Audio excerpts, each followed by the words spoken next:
Hello दोस्तों, तो कैसे हैं आप सब। आशा करता हूँ हमेशा की तरह बहुत ही अच्छे होंगे। तो आइए आज का एक बहुत छोटा पर बहुत ही इम्पोर्टेंट सेशन कवर करते हैं। ये सेशन होने वाला है कि किस तरह से हम किसी भी नॉर्मल 3D एसेट को कन्वर्ट करते हैं एक यूनिटी पैकेज में। तो आइए शुरू करते हैं।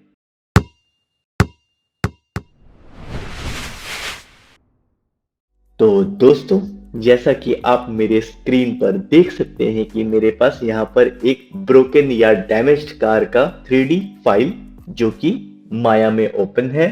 अब हमने इसे एक्सपोर्ट कर लेना है FBX में।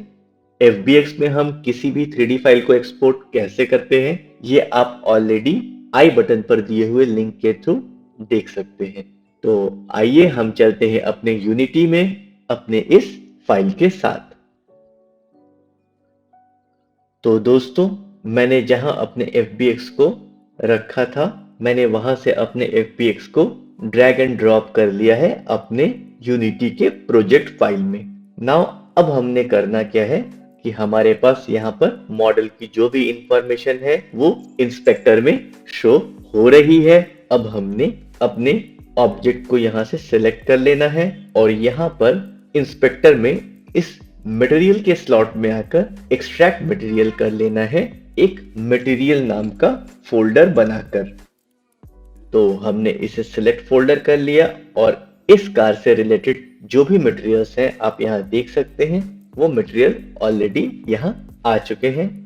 हमारे पास ऑलरेडी इसका टेक्सचर दिया हुआ है। मैं इस टेक्सचर को ड्रैग एंड ड्रॉप कर लेता हूं अपने यूनिटी की फाइल में। नाउ अब हमने इस 3D एसेट को ड्रैग एंड ड्रॉप कर लेना है, वो भी अपने हिरार्की के अंदर। जैसे ही अपने हिरार्की में मैं इसे ड्रैग एंड ड्रॉप करता हूं, तो आप यहाँ देख सकते हैं कि हमारे पास जो कार है वो ऑलरेडी सीन में आ चुका है। नाउ अपने टेक्सचर्स को अपने कार के मटेरियल्स में अप्लाई कर देना है। तो इसके लिए हमने अपने कार को डबल क्लिक कर लिया है और जो कार का मटेरियल है आप वहां हमारे इंस्पेक्टर में देख सकते हैं कि ये मटेरियल 294 नाम का मटेरियल आपको शो हो रहा है। अब मैं टेक्सचर में आता हूं और अपने टेक्सचर एक एक करके इसके स्लॉट्स में पुट कर लेता हूं। यहां D diffuse, M metallic, N normal map, AO occlusion map और M मास्क का मैप है। मेरे को यहाँ पर नॉर्मल मैप में एक फिक्सेशन की डिमांड हो रही है, मैं इसे फिक्स कर लेता हूँ। ना मैं इसके बेस पे यहाँ पे मटेरियल 316 नाम का मटेरियल है जिसमें मैं अल्बीडो में ये मैप अप्लाई कर लेता हूँ।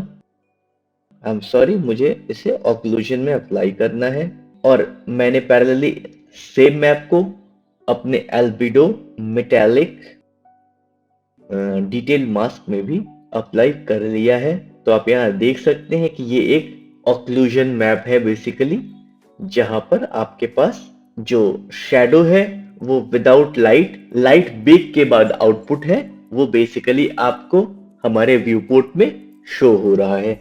इसके बाद हम यहाँ पर एसेट्स में आते हैं और after applying all those materials and maps, हमने अपने इस एसेट को जो कि हमारे हिरार्की में है इसे सिलेक्ट करना है और ड्रैग एंड ड्रॉप कर लेना है हमने अपने प्रोजेक्ट फाइल के अंदर। नाउ अब ये प्रोजेक्ट फाइल जो है ये एक प्री फैब बन चुका है। ये प्री फैब क्या होता है?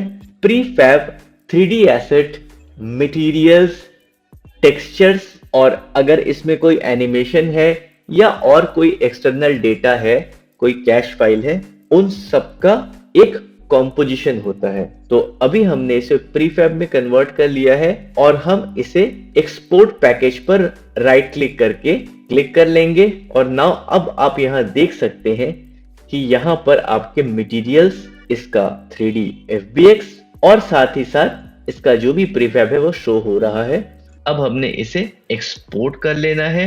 एक्सपोर्ट हम अपने इसी फाइल के अंदर डायरेक्टली कर लेते हैं अपने एसेट के फोल्डर के अंदर। तो हम इसे ओल्ड का यूनिटी पैकेज, और आप यहाँ देख सकते हैं कि यहाँ सेव एज टाइप में यूनिटी पैकेज ऑलरेडी है। जैसे ही मैं इसे सेव करता हूँ तो आप यहाँ देख सकते हैं कि मेरे पास ओल्ड कार नाम का एक यूनिटी पैकेज बनकर आ चुका है। आप यह साइन देख सकते हैं और इसका फाइल एक्सटेंशन यहाँ आप यूनिटी पैकेज फाइल के फॉर्म में देख सकते हैं। तो जैसा कि आप हमारे स्क्रीन पर देख सकते हैं कि जो हमने डेडपूल का अपना कैरेक्टर एक्सपोर्ट किया था अपने माया टू FBX एक्सपोर्ट के सेशन में, सो हमने उस सेम फाइल को इंपोर्ट कर लिया है अपने इस व्यू पोर्ट में। नाउ इस फाइल को इंपोर्ट करने के पीछे हमारा ये रीजन है कि इसमें आपके पास न सिर्फ एक 3D मॉडल है, इसके साथ आपके पास यहाँ पर कुछ एनिमेशन डेटास भी असाइन हैं। तो हमने किस तरह से इसे यूनिटी पैकेज बनाना है आइए देखते हैं। तो इसमें जैसा कि आप यहाँ हिरार्की में देख सकते हैं हमारे पास एक ऑब्जेक्ट है। अब अगर इसे मैं यहाँ ड्रैग एंड ड्रॉप करता हूँ और इसे मैं यहाँ प्रीफैब बनाता हूँ और इसे मैं यहाँ एक्सपोर्ट करता हूँ कि हमारे पास ये जो चेकलिस्ट है इसमें कहीं कोई भी एनिमेशन डेटा नहीं है। तो हम क्या करते हैं, अपने इस प्रीफैब को डिलीट कर लेते हैं और बिल्कुल पहले की तरह हमने यहाँ पर अपने टेक 1 वाले जो एनिमेशन है आप यहाँ पर देख सकते हैं, उस टेक 1 वाले एनिमेशन डेटा को उठाकर अपने डेडपूल वॉक पर ड्रॉप कर लेना है। इससे आप यहाँ देख सकते हैं कि हमारे पास यहाँ एक एनिमेटर आ गया है, जिस एनिमेटर में हमारे पास यहाँ पर टेक 1 नाम का ये एनिमेशन है। अगेन हमने यहाँ पर चेक करना है कि जो हमारा एनिमेशन है वो लूपेबल नहीं है, हमने इसे लूपेबल कर लेना है और इसे अप्लाई कर लेना है।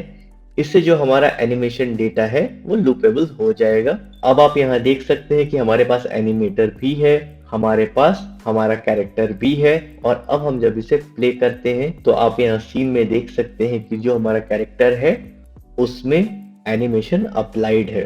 और अगर आप यहाँ पर भी देखें तो ये एनिमेटर यहाँ पर ऑलरेडी इस कैरेक्टर पर अप्लाइड है। नाउ अब अगर हम इसे प्रीफैब बनाते हैं ड्रैग एंड ड्रॉप करने के बाद और इस प्रीफैब को एक्सपोर्ट पैकेज पर क्लिक करके एक्सपोर्ट करते हैं, तो नाउ अब आप यहाँ देख सकते हैं कि हमारे पास जो एनिमेशन डेटा था उसका वो एनिमेटर के फॉर्म में यहाँ पर ऐड हो चुका है। और अब हम इसे यहाँ से डायरेक्टली एक्सपोर्ट कर सकते हैं अपने एसेट के फोल्डर के अंदर डेडपूल वॉक नाम से।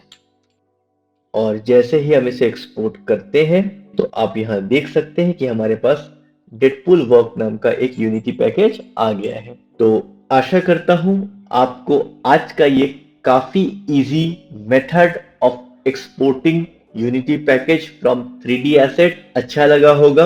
अगर आपको हमारा ये सेशन अच्छा लगा है तो प्लीज कमेंट के माध्यम से आप हमें शेयर कर सकते हैं अपने थॉट्स। अगर आपकी कोई स्पेसिफिक फरमाइश है, कोई स्पेसिफिक टॉपिक पर आपको कोई वीडियो चाहिए, तो वो भी आप हमें कमेंट के माध्यम से शेयर कर सकते हैं। मिलते हैं अपने अगले सेशन में, तब तक के लिए आप सब ख्याल रखें अपना, अपनों का और हमारे इस समाज का। धन्यवाद।